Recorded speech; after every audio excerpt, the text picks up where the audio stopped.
pants. I'm crying. You don't have the technology or the steady hand. 2, 1, and we are live. Welcome, folks, to the American Movie Podcast. Do not forget to subscribe. A lot of good stuff to come. So, with that plug out of the way, let's get right to... This is one of my favorite series on Netflix, and especially the superhero characters, or amongst the superhero characters like Daredevil and all of this, The Punisher. The Punisher is played by Jon Bernthal, who I have adored since Walking Dead. He's phenomenal, and he spares no expense on this character as well. He gives it a full-bore effort, and he's amazing in it. So Jon Bernthal plays the Punisher, and if you don't know the premise, the Punisher is, they kind of move it forward from the comics, but the Punisher is a, I believe, Gulf War. Well, it started with the Vietnam War, and then actually he's an Iraq vet rather than Gulf War, sorry. So he was a veteran in Iraq, and he's come back to the United States, and he has all this post-traumatic stress, and meanwhile his family has been murdered, and he's trying to find his family's murder. And while he's doing that, he uncovers a humongous conspiracy throughout the entire thing.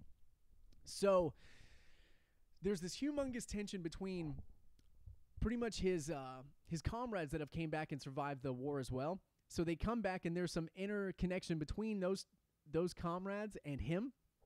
So I don't want to spoil it because this is an amazing show, but it is gruesome, dude. So if you can't handle gore or violence or stuff like that, man, if you're a tenderfoot, it's one of my favorite words, tenderfoot. If you're a tenderfoot, man, or squeamish with blood, do not. I mean, you've been warned. How about that? You've been warned. So, the action sequences were pretty good. There was a few times where I was just like, whoa, okay, how did that happen? But, man, he gets beaten many times throughout this. Like, I don't know how this guy is so tough. He's tough as nails. So the Punisher, it was so amazing. It was so amazing. So yes, his family's dead, so he's dealing with this post-traumatic stress disorder and like all of these flashbacks and all of these horrible nightmares that he's enduring. And meanwhile, he's just trying to get by. He's a construction worker, and he's just trying to like deal with all of this horrible mental stress that he's having. So like he's just going about his business, and then finally he comes across these pretty much henchmen, and then this kind of allows him to open up the area where he sees more conspiracy.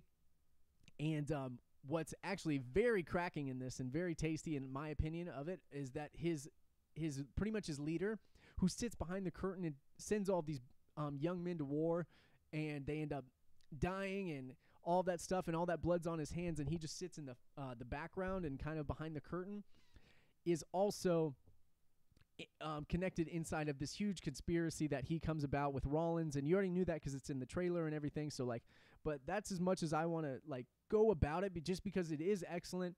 And this is by far the coolest superhero one. Like, he's just way more badass. Like, it's way better than all the other ones. Like, no offense, but it's just better. It cracks on easily, and it's just action-packed. And the narrative and the plot lines are cool because there's big, huge arcs, and there's simultaneous actors trying to figure out the exact same things, and it all intermingles very well. And all of the characters are very well developed as well. So you get Ben Barnes. Ben Barnes is one of his comrades from the Iraq War. If you don't know Ben Barnes and you haven't seen Westworld, he was the guy with the great beard. He played the Men in Black's brothers-in-law. So Ben Barnes is in Westworld. He has long, dark hair, and he has a beard. So that guy, if you've seen Westworld, I digress though. Check it out if you like. If you like The Punisher, you're gonna like Westworld for sure. Actually, so that's available on HBO though. This is available on Netflix, so I highly, highly recommend it. There's so much explosions, so much chasing, and so much gunfights and roundhouse kicks. So check it out if you want. This has been Matthew Benjamin. Do not forget to subscribe. A lot of good stuff to come. And until next time, bye, bye, bye, bye, bye, bye, bye, bye, bye, bye, bye. I've been frozen for 30 years, okay? Throw me a frickin' bone here. Snap out. What, a hot older woman made you feel her pants?